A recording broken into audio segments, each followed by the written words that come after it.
श्री कृष्ण कहते हैं कि परिवर्तन संसार का नियम है। जिसे तुम मृत्यु समझते हो वही तो जीवन है। एक क्षण में तुम करोड़ों के स्वामी बन जाते हो, दूसरे ही क्षण तुम दरिद्र हो जाते हो। मेरा तेरा, छोटा बड़ा, अपना पराया मन से मिटा दो, विचार से हटा दो, फिर सब तुम्हारा है, तुम सबके हो। श्री कृष्ण के इन विचारों के साथ आज की कहानी की शुरुआत करते हैं। जय श्री राधे कृष्णा। बहुत पुरानी बात है, एक जंगल में एक गुरुकुल था, जिसमें बहुत सारे बच्चे पढ़ने आते थे। एक बार की बात है, गुरुजी सभी विद्यार्थियों को पढ़ा रहे थे, मगर एक विद्यार्थी ऐसा था जिसे बार बार समझाने पर भी समझ में नहीं आ रहा था। गुरुजी को बहुत तेज से गुस्सा आया और उन्होंने उस विद्यार्थी से कहा, जरा अपनी हथेली तो दिखाओ बेटा। विद्यार्थी ने हथेली गुरुजी के आगे कर दी।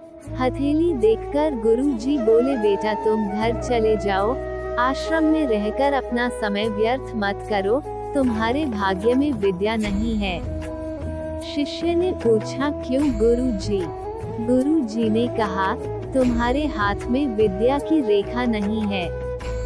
गुरुजी ने एक होशियार विद्यार्थी की हथेली उसे दिखाते हुए कहा, ये देखो, ये है विद्या की रेखा, ये तुम्हारे हाथ में नहीं है, इसलिए तुम समय नष्ट ना करो और घर चले जाओ और वहाँ अपना कोई और काम देखो। ये सुनने के बाद उस विद्यार्थी ने अपने जेब से एक चाकू निकाला, जिसका प्रयोग वह रोज सुबह अपनी दातुन काटने के लिए करता था। उस चाकू से उसने अपनी हाथ में एक गहरी लकीर बना दी। हाथ से खून बहने लगा।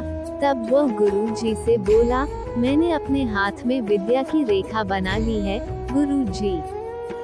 ये देखकर गुरुजी द्रवित हो गए और उन्होंने उस विद्यार्थी को गले से लगा लिया। गुरुजी बोले, बेटा तुम्हें विद्या सीखने से कोई ताकत नहीं रोक सकती है। दृढ़ निश्चय और परिश्रम हाथ की रेखाओं को ही बदल देती है। दोस्तों, वो विद्यार्थी आगे चलकर महर्षि पाणिनि के नाम से प्रसिद्ध हुए, जिसने विश्व प्रसिद्ध व्याकरण अष्टाध्यायी की रचना की है।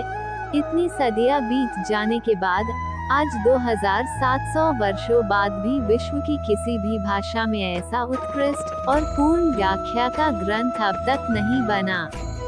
तो दोस्तों, इस कहानी की शिक्षा ये है कि लोग चाहे जो भी बोले, हम हर एक को गलत साबित करते हुए अपनी लगन और कठिन परिश्रम के दम पर जो चाहे वो सब कुछ हासिल कर सकते हैं।